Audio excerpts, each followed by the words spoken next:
Oh, you didn't want me to turn it on? Won't get you.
Test, test.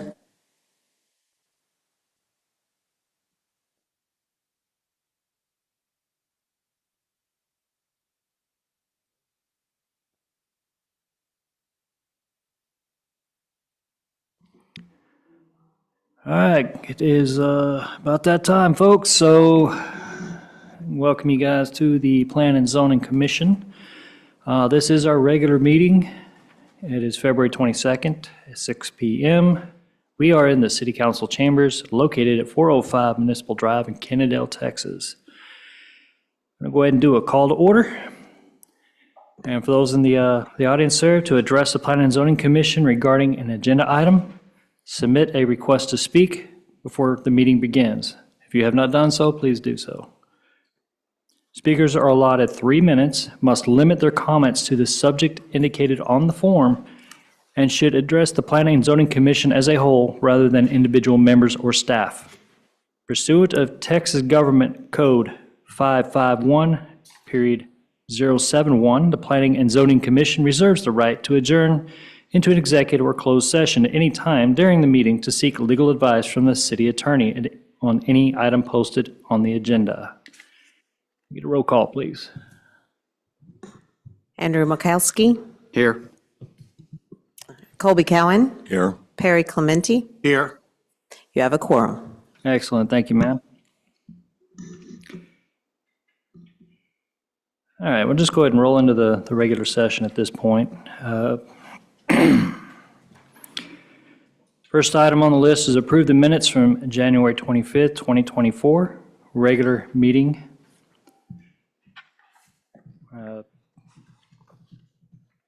Bring up for a quick discussion, any points or revisits for that? We got 3 happy people, all right. Well, I go ahead and take a motion to A motion accept we the mi- approve. Second? I'll second that. All right, all in favor? Aye. All right, ma'am, motion to accept minutes are unanimous.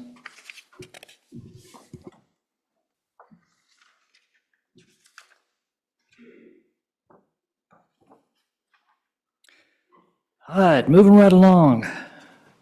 Point B on this is PZ case 24-04 to conduct a public hearing and consider a proposed zoning change request from MF, which is multifamily district, to PD planned development for approximately 10.2722 acres for Block 1, Lot 2, Romeo 1 of the Vaquero Coker Addition located at 3100 Joplin Road, City of Kennedale, Tarrant County, Texas. Staff, you're on. Good afternoon, board, citizens. Thank you for coming. This is PZ case 2404 to conduct a public hearing and consider a proposed zoning change request from multifamily to planned development for approximately 10.2722 acres from Block 1, Lot 2R1 of the Vaquero Coker Addition, located at 3100 Joplin Road, City of Kennedale, Tarrant County, Texas. Summary, they are requesting a zoning change, multifamily to planned development. The applicant is Trenton Robertson. Location is the 3100 Joplin Road. Surrounding uses are residential and commercial. R3 is to the west and south is C2 to the north for the surrounding zonings. Future land use plan designation is urban village. Staff recommendation is approval. The subjected property is approximately 10.27 acres and has been developed as the 287 Alta Landing Apartments. The current zoning for the property is multifamily district. The owners and applicants have requested a zoning change to a PD plan development to allow for additional carports, landscaping, and guardrails to be built. The current zoning would prohibit the addition of carports as it would further exceed their lot coverage. The rezone to the planned development would assist in addressing zoning nonconformities that exist at the location, including density, building height, and lot coverage. If you recall, the City Council changed the minimum density from 16 units an acre to 8 units an acre in the multifamily district in the spring of 2023. This in itself creates a nonconformity regarding the density of Alta Landing, and which currently sits at 27 units an acre. Meeting the intent of the urban village envisioned by the city's adopted future land use plan. To be clear, no new apartments, units, or buildings are being proposed. The density noted in the PD development standards set the limit at what exists today at 27. Another benefit of the proposal is rezoning is that the PD would establish an adopted site plan that delineates the location of guardrails along the higher retaining walls. As the project was developed, guardrails were discussed but were not required by the city's development standards, including guardrails and the additional landscaping which will ensure the facets of the project remain in perpetuity.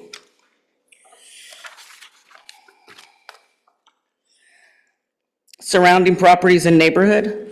The subject property sits on the border of Kennedale and Arlington. To the east is Arlington and is a shopping center and storage facility.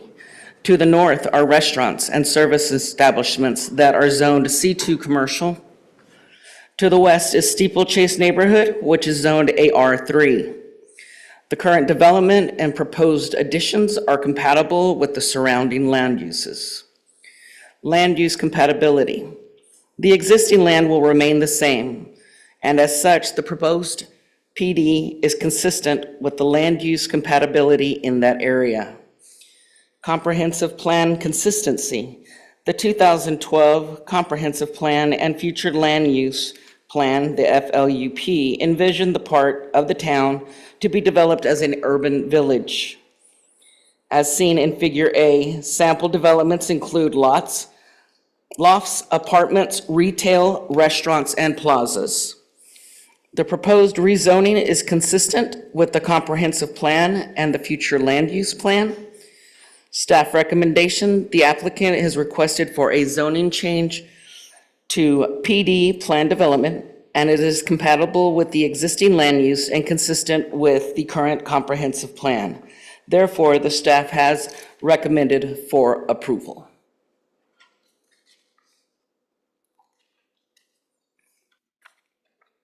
Thank you. All right, thank you, ma'am.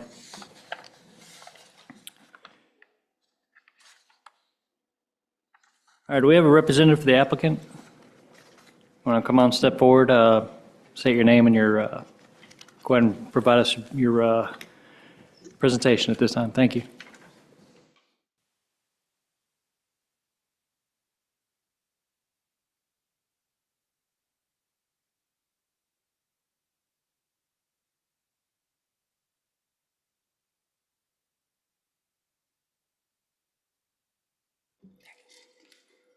Do you need me to repeat that? If you would. You do? Just so we do have this recording, so just so Okay. watching could hear that. Okay, so again, my name is Carolyn Horner with Master Plan, a Millrose company. We are the consultants for the developer and owner of the property.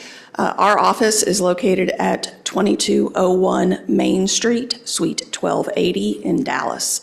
And we do have a presentation here tonight, and I'm here to answer any questions that you may have after the presentation.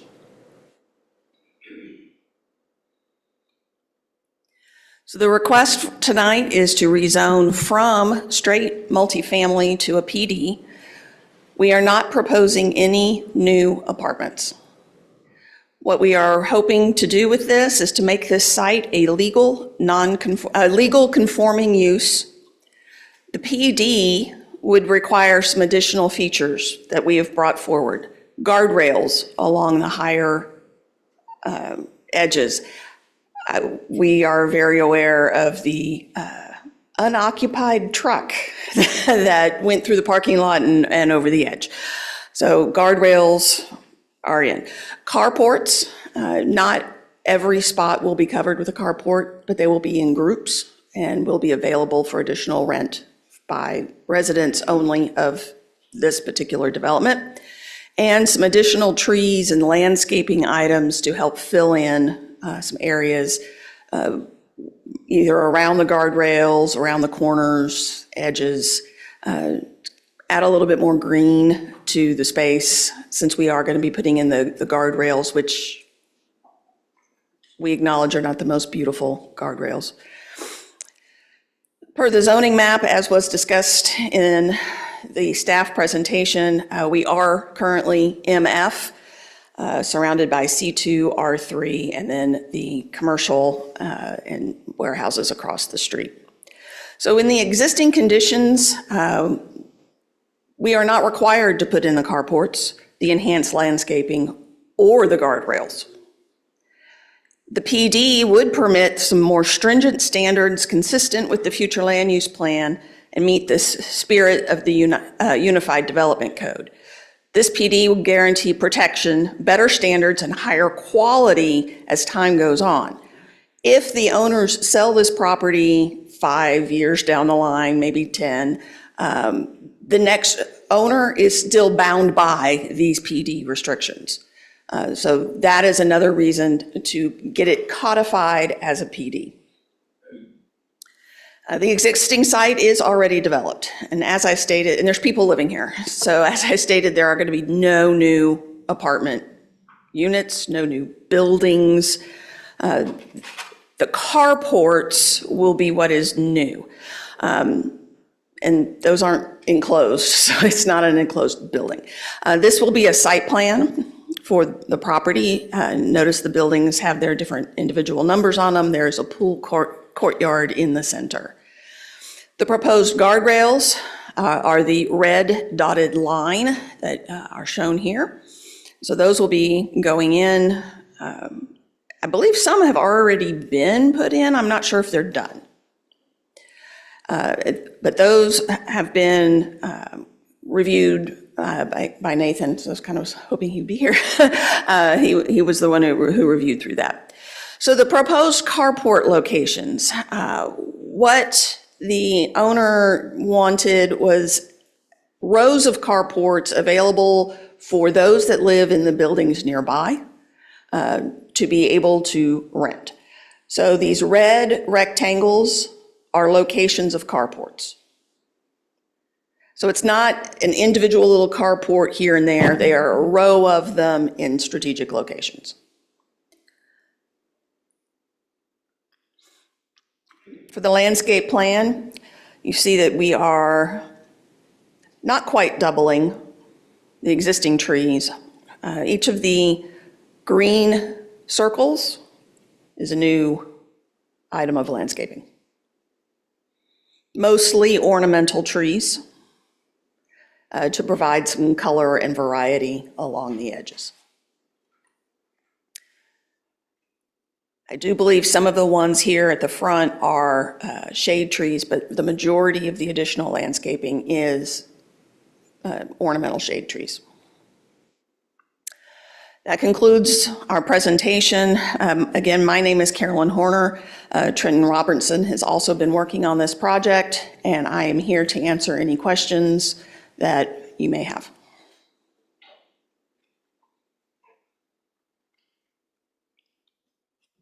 Anybody got a question there? All right. I did. And I can also go back and highlight anything that any slides that you would like to see again. Did they address the other issue with the truck going and the person guardrails finally taking care of that? Is finally going to get done? Yep. Yeah. So we have, The process had already started before this. We were actually originally going to be in last month's P&Z meeting, and Nathan moved us to this one. And my understanding is the guardrails were already going up at the beginning of the year. I believe in your packet is a picture of the guardrails as part of the PD.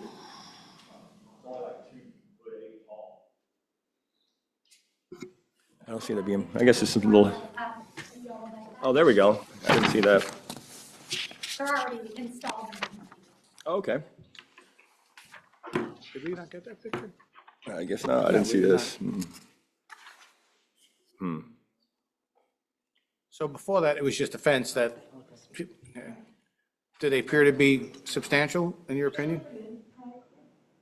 I mean, anything can happen, but Don't stop anything going at speed, but it'll stop something that just rolls. Yeah, that truck that just rolled, yeah, stop. It rolls, it'll stop. gotcha. Better than nothing. Yeah.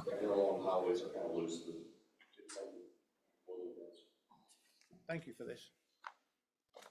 I had a quick question on the parking setback. What's driving the change in the setback distance? On the, Got the minimum parking setback. We've got, it's going to go from 30 to 18 feet. So the assumption is that going to change anything as far as the development in the parking lot itself? nothing changes, but we did have to take into account that the carports will provide some changes simply to locations as needed. Is the developer going to reserve the right to add additional carports on? That did not come up, but if you would like to make that a condition. Oh, here we go. Well, not a condition, I'm just the Oh, it's not the same one, though. question on it, because it looks like, I mean, if I'm looking at this as as the apartment, some of these are quite a distance from some of the buildings, so my assumption would be that maybe there's a thought process that this is going to continue. Some of the ones that are a little further away will also be available at a lower cost than the ones that are closer to the building. So there is also the rate that they would be available is part of the discussion. Do they know what kind of trees are going to go in along the property line? Because my concern on that one is if it's bordering any of our residents in the steeplechase, if that's going to cause an additional heartache for them as they grow up. That's why the plan was for them to be ornamentals, which are smaller trees, not quite as deep roots, generally speaking, and also more color. They tend to have blooms or fancy colored leaves to make it visually something better to look at. According to the site plan, I do believe all of the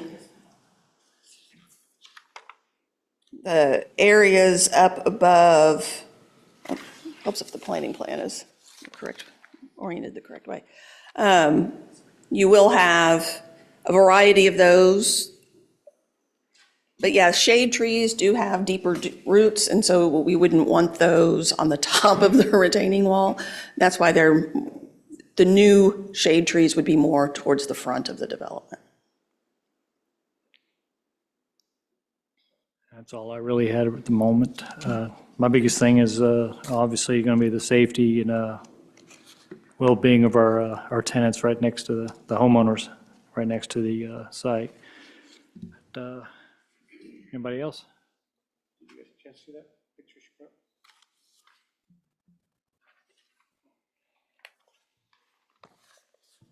Okay, so I know a couple of months ago, we had a public hearing, and one of the comments when we approved the final plat was that there was nothing to stop cars from going over the edge.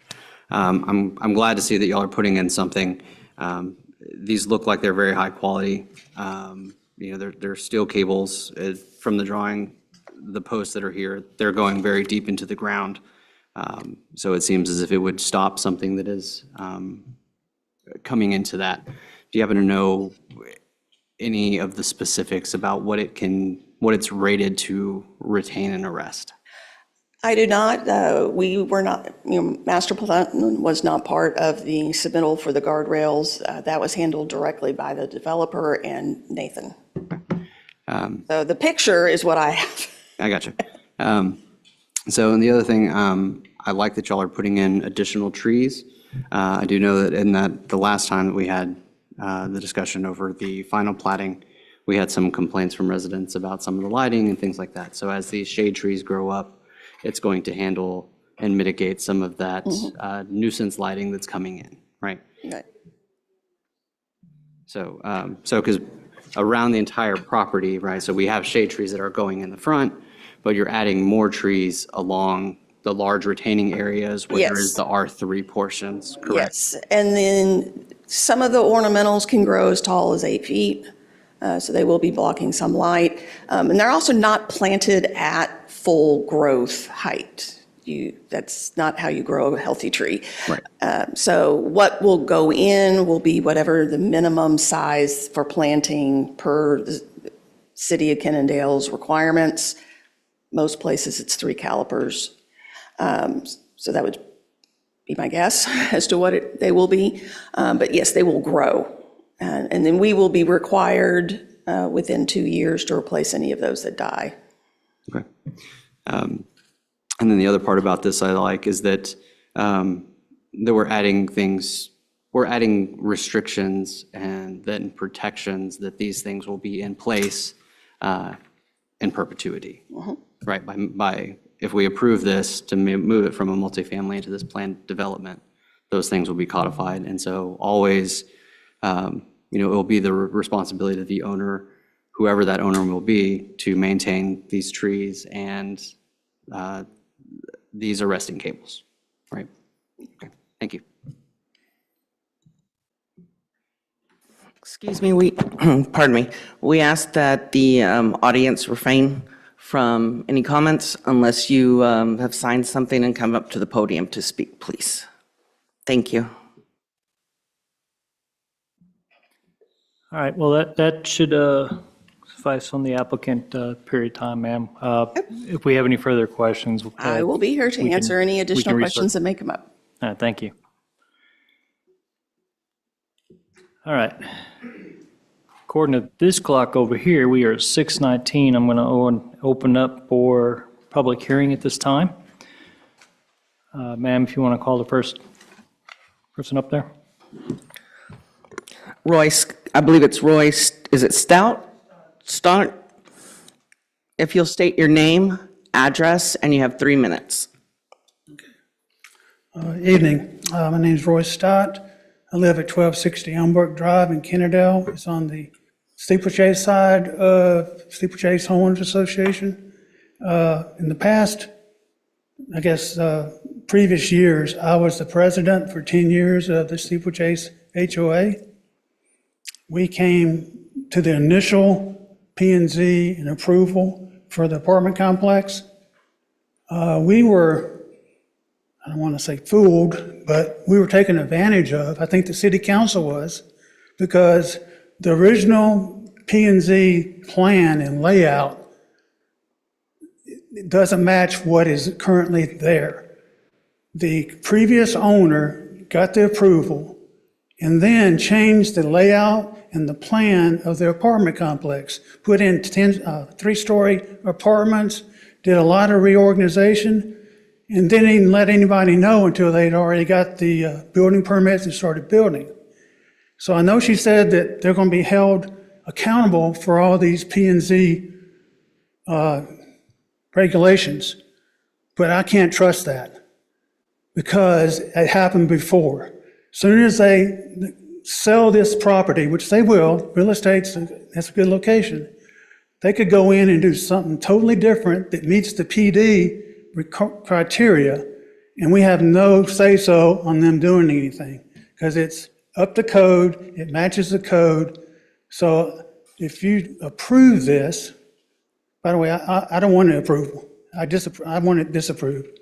But if you do prove it, you need to make sure it's in writing and the city lawyer addresses it, that they cannot change any layout without coming back to the P&Z and requesting a variance.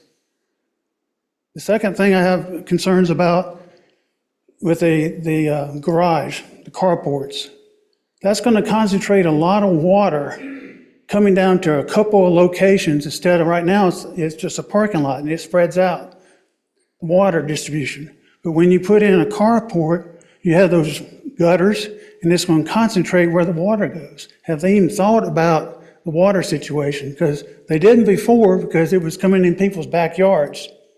So those are the two things I'm concerned about. Like I said, some of us were here during the initial P&Z meeting, and we were told certain things would happen. They had their own plan. It wasn't going to have any 3-story apartments right next to the property line. And then that got approved, and then they went through, sold the property to another developer, and he went out and did a totally different layout, and that's not right. That's not the way you do business. Sir, that'll be time. Time, yeah. Okay, thank you.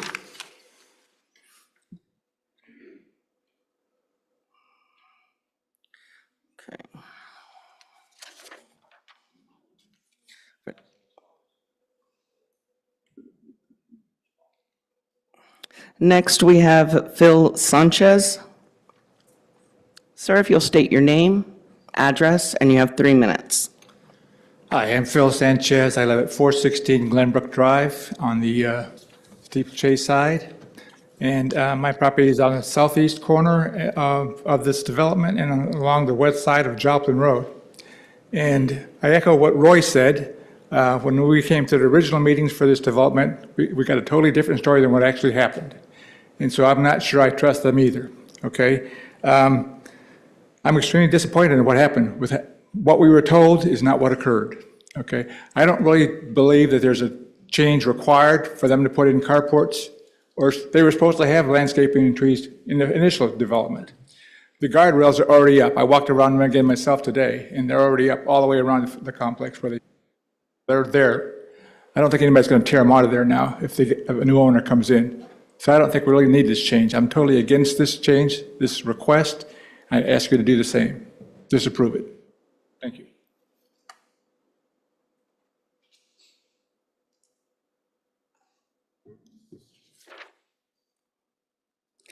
Next, I believe we have John Havale. And I apologize if I mispronounced your last name. Thank you. If you'll just state your name, address, and you have 3 minutes to speak, sir. My name's John Evelle, 418 Cocoa Valley Drive, Kennedale, Texas. Before you start the 3 minutes, I need to give some points. If y'all can hold back the 3-minute clock watch. Actually, sir, the 3 minutes will continue. Are you making the rules or the chairman? No, she is correct. That's state law. But that's the chairman's rule or her rule? That is the commission rules. New commission. My question is, what new commission are you talking about?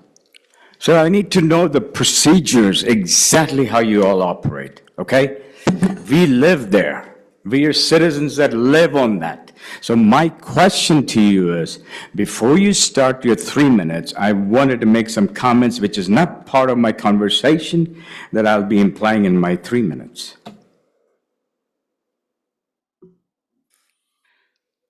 Sir, as of right now, you have 2 minutes and 7 seconds.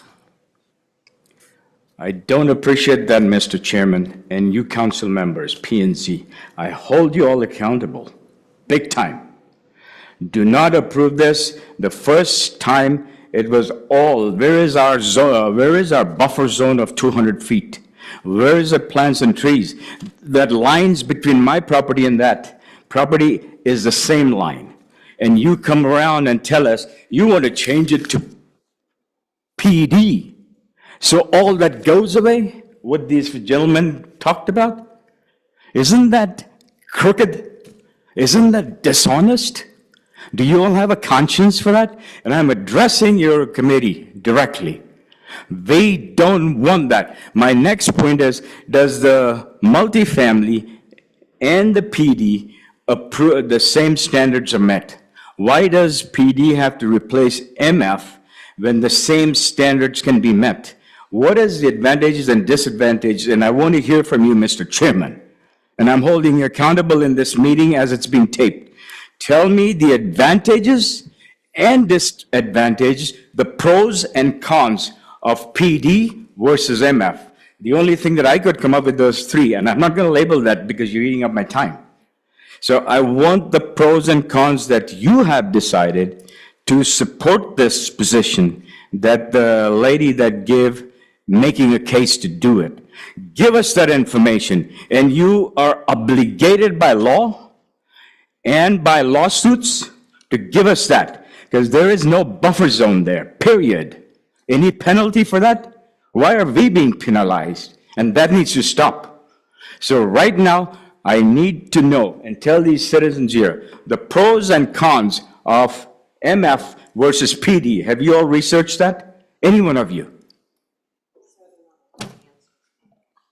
Sir, at this moment, they will only be able to receive comments. They cannot respond.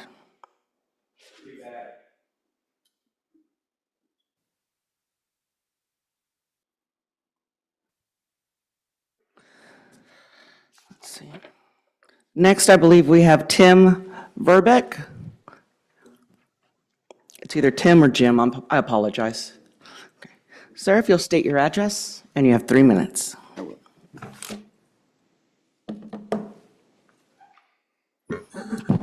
My name is Tim Verbecki, and I'm at 509 Coker Valley Drive. I run parallel to the retaining fence, retaining wall, and I actually look at it. He lives and has in his backyard. I have to look at it, and this was a bait and switch. If anybody drove by there, they raised the elevation about 20 feet and then put the apartments on top of that, in addition to going from 2 levels to 3. So where I could look over the trees and see the sun coming up, now I look at the apartments. So first, let's consider that when they say, why should we trust them? They're here begging for forgiveness instead of doing what they said they were going to do and what was approved. So with that, I'd like to thank you all for allowing me to speak. And I'll probably use some of the wrong terminology. I'm not a lawyer or anything like that. First, the plants she talked about, if they're 8 feet tall, they're the same height as the wall that's already there. So they're not going to add any light retention or anything like that. All the street lights are way higher than that. And the light radiates up and goes off the clouds if there's cloud cover. So those are a moot point.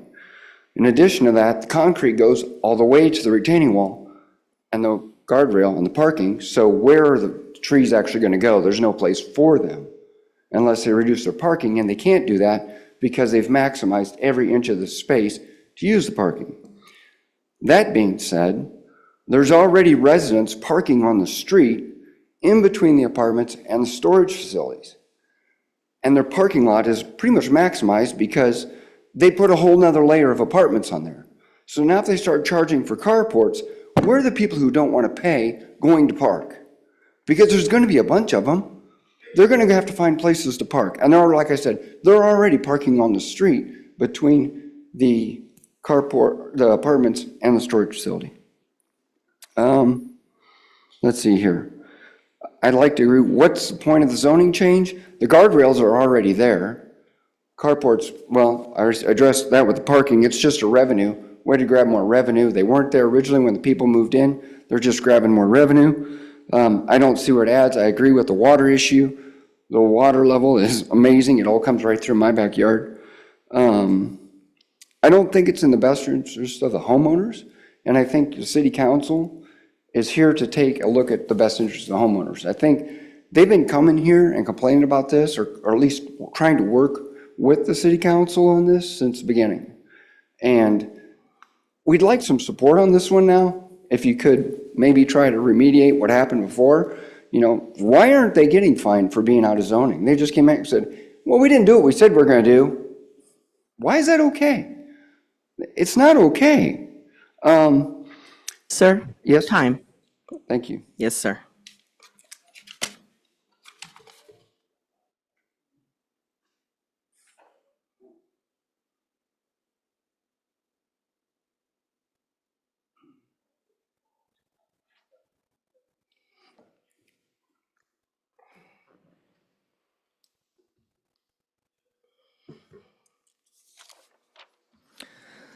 Next is Christina Hasfield.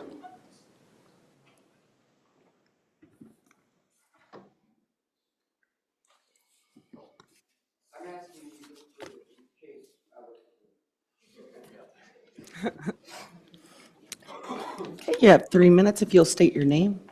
Do the other two people that gave their 3 minutes to me, do those count? No, ma'am. Oh, I don't get, No, ma'am. isn't that that's not a rule where we can receive? Yeah, It's a state law. but you can't give your 3 minutes to somebody else? Okay. My name is Christina Husfeld. I reside at 1411 Derby Drive. I'm going to be quick because I've got a lot to say. So per the City of Kennedale, the staff review the review of this zoning states that the owners and applicants have requested a zoning change to a PD to allow carports, landscaping, and guardrails, yet guardrails have already been done. UDC 13.3 states that the requirements contained in this article shall be applicable to all zoning districts in the city except for the AG, R1, R2, and R3. Therefore, any landscaping for multifamily can be done in PD and vice versa. That picture I gave you shows that it is not a 5-foot, as you can tell, planter that is required by the city. Again, the carports, UDC 12.8 states multifamily district, parking spaces must be enclosed or covered. This should have been required through multifamily and was not because the city allowed it not to be.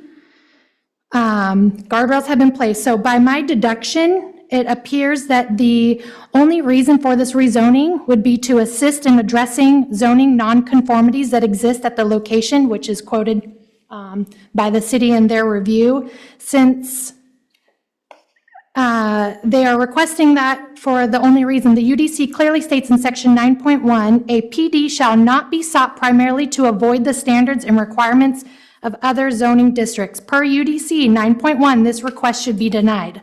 UDC section 9.2 states recognizable benefit. The applicant shall demonstrate that the PD provides at least 4 of these 12 design elements. I'm not going to read them because I don't have the time, but not one of them. I thought maybe number 4 would be, which is the extensive landscaping, yet that can also be done in multifamily. So per UDC code 9.2, the request should be denied. I'm going to skip this part in case I can get back to it. Per UDC section 2.2, review and action by city authorities. Written findings of facts. Recommendations or decisions should be written and addressed how the applicant does or does not comply. So if the zoning change is recommended by the P&Z Commission, it's requested that they address UDC 9.1 and 9.2 to state how they demonstrated at least 4 of those 12 elements. And then section 27.5 states public hearings, planning and zoning commission recommendation shall be based on the following. B, whether the proposed PD meets the intent of this article as outlined in section 9.1, which it does not, and section 9.2, which it does not, and section 27.2, which it does not. The city states that their proposed rezoning is consistent with the 2012 comprehensive plan for urban village, yet they're not requesting an urban village, they're requesting PD. So it's not within the comprehensive plan. I am respectfully requesting per section 9.1, 9.2, and Ma'am, 2.75 that's time. for the P&Z Commission to request, to deny this request.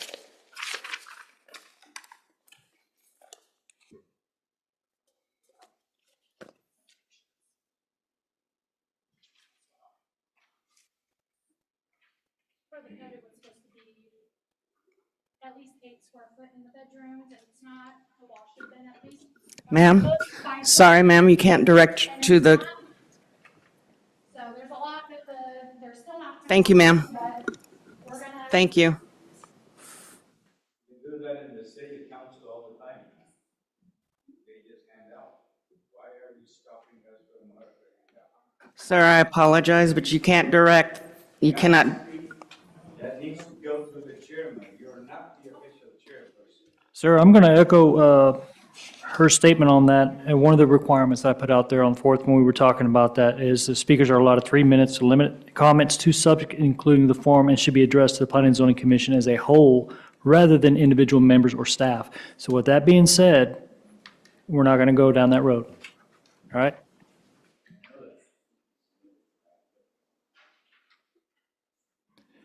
Do we have any other further speakers? yes, sir. All right. Fabian, and I apologize, I don't, Restrepo? I apologize. Thank you, sir.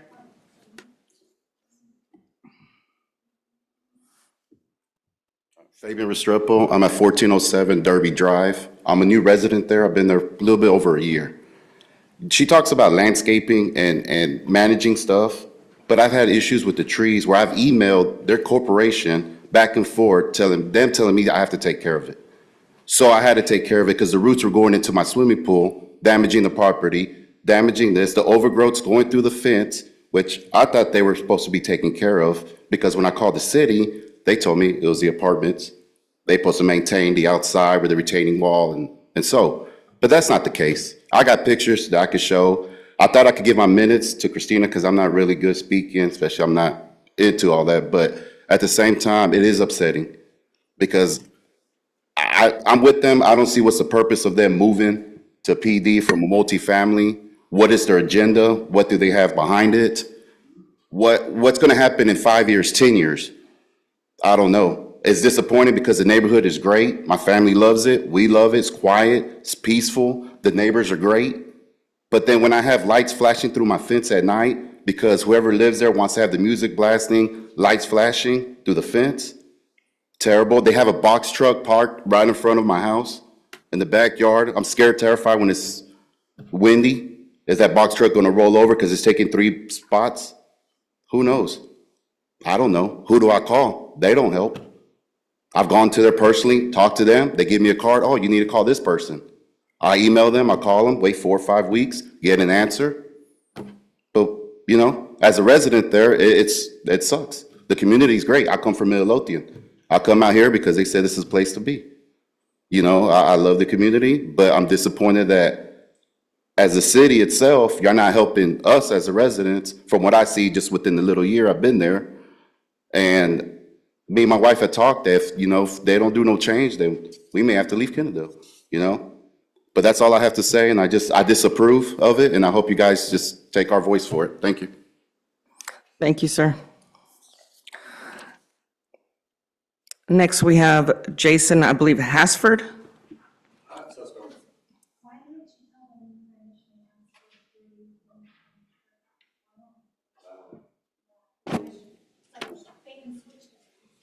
Jason Usfeld, 1411 Derby Drive. I'm going to read a couple things. Obviously, I'm against it as well. We've been here several times. Seems like things change, but anyway. When Alta Landing was built, the density requirement was 16 units per acre. Yet Alta Landing choose to go against the UDC and allowed them to use 27 units per acre. The city council changed the code from 8 units last year, but it still does not affect Alta Landing due to the prior change. The building height again, the UDC 3.3 states 2 stories max, yet they're at 3 stories. The lot coverage was already non-conforming with the lot coverage yet is requesting to put carports up. The minimum square footage, which you pointed earlier, was supposed to be 1 bedroom with 800 square foot. There are clearly apartments there that are 723 and 783. Parking statements saying they're putting up this new, or they're changing the development so they can add parking structures, yet they don't have to have that. They're already allowed to do that now. I guess the biggest question is, in the paperwork, it clearly states that they're trying to change the zoning because they're not conforming. So why can't y'all just make them conform to what they're supposed to do to begin with? So, thank you for your time.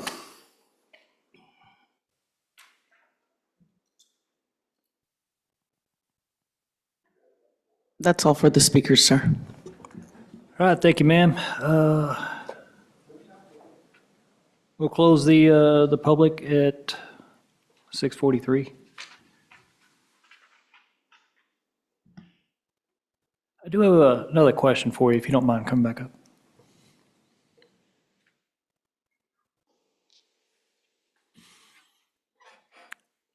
Listening to our citizens over here, we can't necessarily address up here from the board, but I would like you to speak on what kind of mitigations that you feel would be able to be possible for these folks when it comes to if these additional trees go in there, as like they said, if they're damaging the property or anything like that. What is the stance of the developer on that? When I first got involved in this project and had a meeting with Nathan, it was made clear that there is an access easement along the base of the retaining wall for maintenance. However, there have been some fences put in through there that were not put in by the apartment complex, so it blocks access for them to come in to do the maintenance at the base of the retaining wall. So that, at that time, was when the discussion of adding additional landscaping up at the top came in, instead of some of the other things. We also were told City Council wanted garages, additional garages. However, that would require additional building permits and it would increase the density over 30. So the developer said carports, that's what the city compromised on between garages and carports. So that's where those discussions came in. The additional landscaping was actually something that the developer added because he thought it would help with the visual of having to add in the guardrails. Per the code, guardrails were not required. Then the developer wanted to do curb stops along that edge up there. The driverless truck showed that we needed more than that, so the guardrails were designed and put in. So that's what's going on there. The developer wants to bring this particular piece of property to a clean, clear, codified list of requirements that will be maintained. I won't say ad infinitum, no building lasts that long, but for the foreseeable future. And that when at some point this property gets sold, whenever it is, that the new owners are held to the same standards as the sellers, which is the PD requirements that were included in your packet. Again, no new buildings. And then also having the guardrails added. Again, they are not required. They are yeah. Okay, so other than the carports themselves, what does the developer feel that the change in the zoning is going to codify, if you will, additional leverage against change that would further do damage to, I mean, the good faith of the people of Kennedale? I mean, what are we looking at as far as the value add beyond the carport? Beyond the carport, the additional landscaping, I have been pressing them to, and this is just, my background is smartscape and high heat, high drought tolerant plants. So hopefully to not increase water usage in the development. That is something I push for all of my clients, just FYI. But also just the aesthetics and the maintenance. This is a multifamily, it's brand new. It's obviously not going to need cosmetic right away.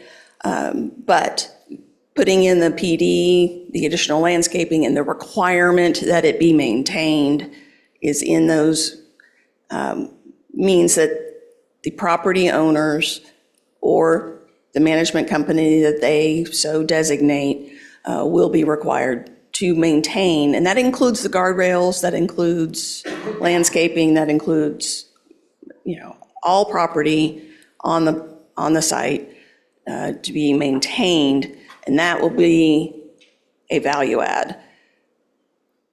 Okay, so what I'm hearing is you feel that the holding the developer or any management company would be the value add is holding him to an accountability that, I mean, I don't know, I'm gonna speak for myself. It just feels like that would be a good business practice to begin with, without even having that as a requirement. I mean, who would want to move into a place that's not aesthetically pleasing, if you will? I mean, to me, that's kind of a self-driven requirement without even needing to change a, Yeah, well, if the PD is not approved, then that's exactly what it is. It's just a business decision. And if this owner sells to another owner who doesn't maintain, there's nothing to codify the requirements for that.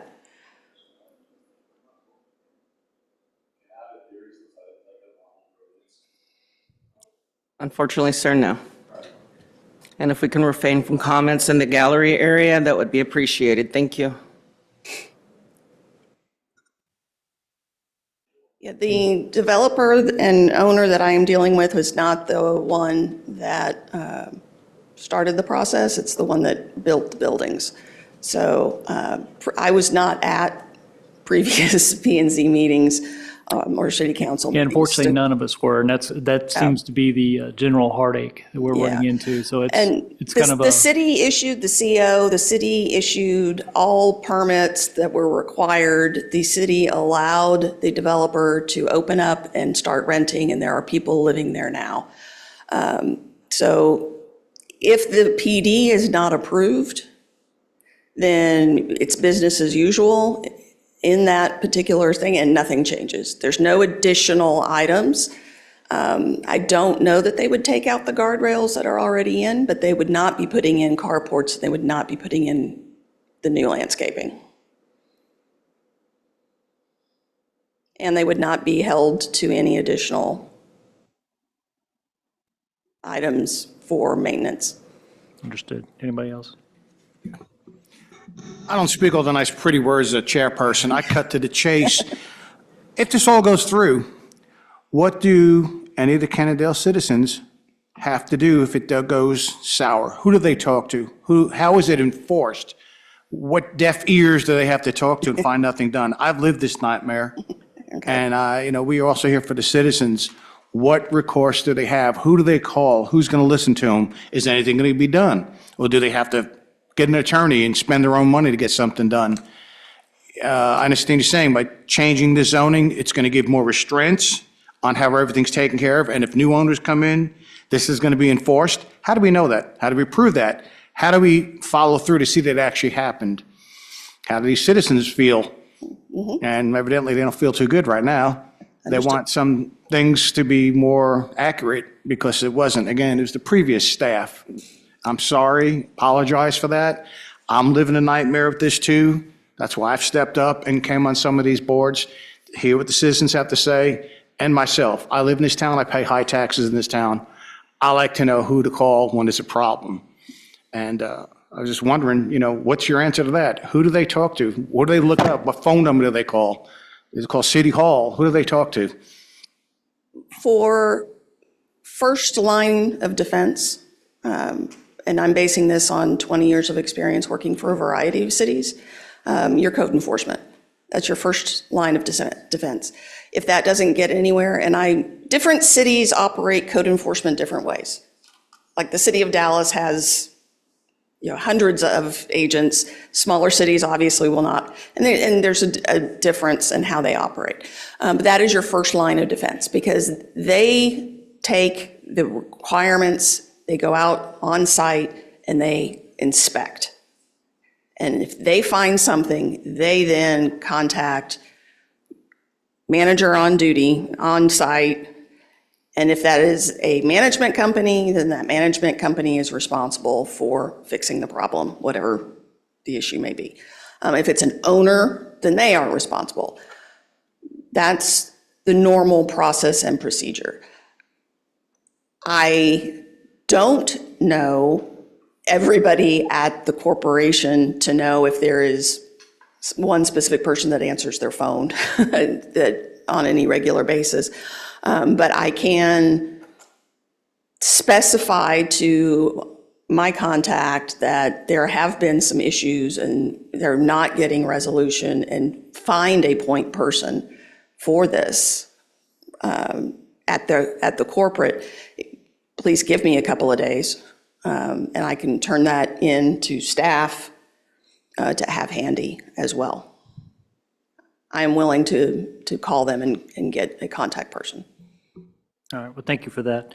By all means, if you want to assist any of the citizens that might want to know that information, if you could maybe exchange contact with them. With that being said, we're going to go ahead and call for a vote to recommend to the City Council P&Z case 2404 for the multi-family district to PD change development. Do you want to have any other discussion first?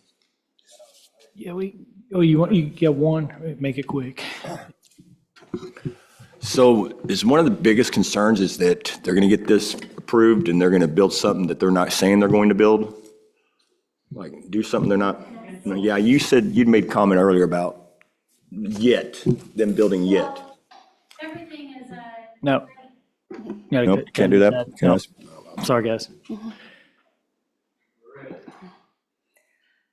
On that vein, I can say the client does not want to build any new buildings.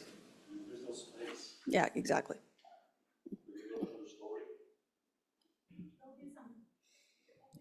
So I kind of want to give a little bit of history, kind of some back history on this project. We can do that another time. We need to call it for a vote at this point. If you guys are, so in favor of recommendation for PD case 2404 to conduct a public hearing, we're going to look at zoning request change MF to PD. Those in favor of that, and take a motion or a vote, actually. No motion? I think we need to have more discussion. Okay. That's kind of where I'm leaning. I don't want to motion just yet. All right, fair enough. I don't think with this, we've come to, I'm not completely satisfied, and I'm not completely concerned, or I am not completely convinced yet as to which way I would want to vote on this. So I just want to have some additional discussion on this, but some history about this project. This project has been, I'm sorry, right? I can't apologize to y'all enough for the way that this project developed. I was not on this commission at that time. I don't think anybody else on this commission was on here at that time. Now, I do know that as from y'all's heartache, there were loopholes in some of the city regulations that allowed the planning director at the time to make some kind of on-the-fly adjustments. And that's kind of what happened with this project, where when it was initially proposed at being a two-story project, where once it got sold, allowing for a third story was something that was within the planning director's purview at that time to be able to allow for. A lot of this happened during COVID, and so there was a lot of minimal staffing that was going on within the city. And at the last time that we did have this, we had the final plat came up, was the last time that this property was brought before council. And I understand that y'all probably were not very satisfied with that decision either, but under that decision, we're basically legally obligated to approve a final plat as long as it is representative, it represents what was actually built. So there really wasn't a whole lot that we could do as a commission at that moment in time. I do want to give props to and praise to the developer for continuing to work with the city, because at that last meeting with the master plan, or with the, I'm sorry, not the master plan, but the final platting of it, there were concerns that were voiced about the safety of the retaining walls. And, from my understanding, the city manager and the planning director have been working with this development to try to address some of those issues. And we can't just, what's built is built. And there's not much that we can do to change that. We can't just bring in bulldozers, and even if we deny this, it's not going to change the fact that that property has been built. But what you can try to do is try to mitigate and address some of the concerns that we have heard from your community. And by moving this into a planned development, the planned development is basically a contract that says this property will always have these items. So whereas y'all brought up some items like, well, they can do this in multifamily and they can do this in whatever. But when it comes to a planned development, the design elements and the stipulations that they place within the covenants of the planned development cannot be changed. So we're getting the retaining walls, we're getting the restraining cables, we're getting some additional landscaping screening. The carports, I'm sure that the residents of that community.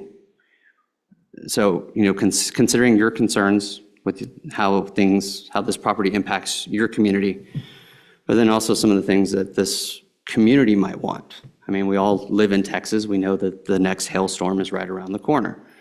And so to have a covered space for your vehicle would be something that I think that the residents within this apartment complex would appreciate. So by moving this into a planned development, codifying these additional restrictions and restraints, I think is very beneficial. The other option is that we don't do anything. We deny this, we kick it back, and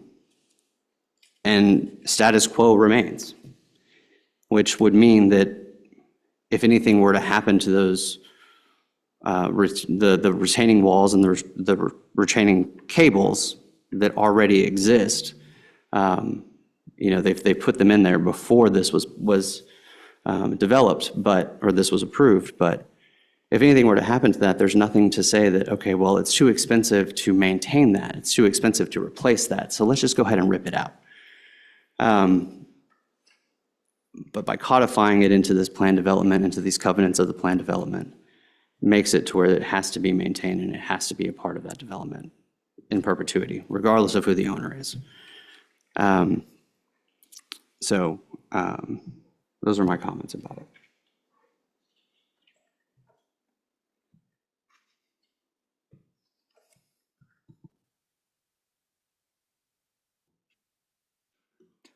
All right.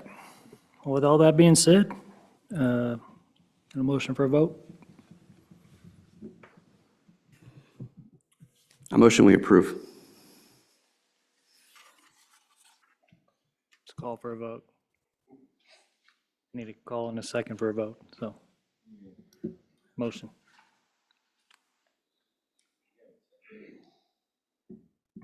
Yeah, I'll second. All right, all in favor? All opposed? We're split 50-50, ma'am.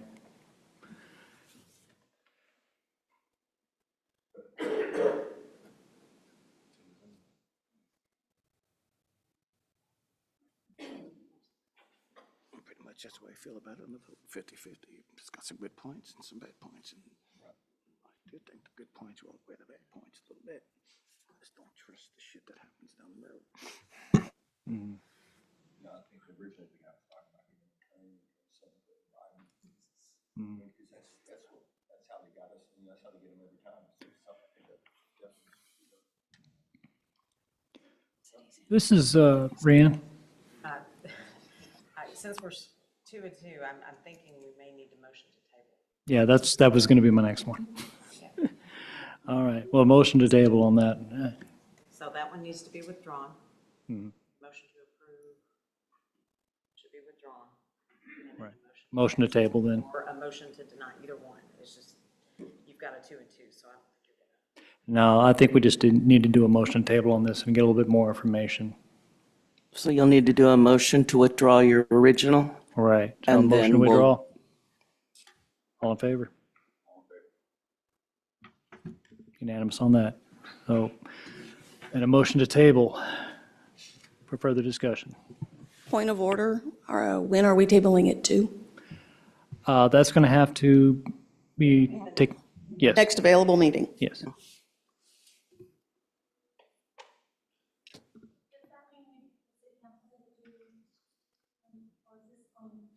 This would be, it would be tabled with planning and zoning. So until it's through planning and zoning, it won't go to city council. A motion we table. I'll second that. All right, all in favor? All right, unanimous to table, ma'am. Thank you, sir. All right, well, with that, it's going to bring us to the adjournment. Going to motion to adjourn. I make a motion to adjourn. I'll second. All in favor? Goodbye. 7:03.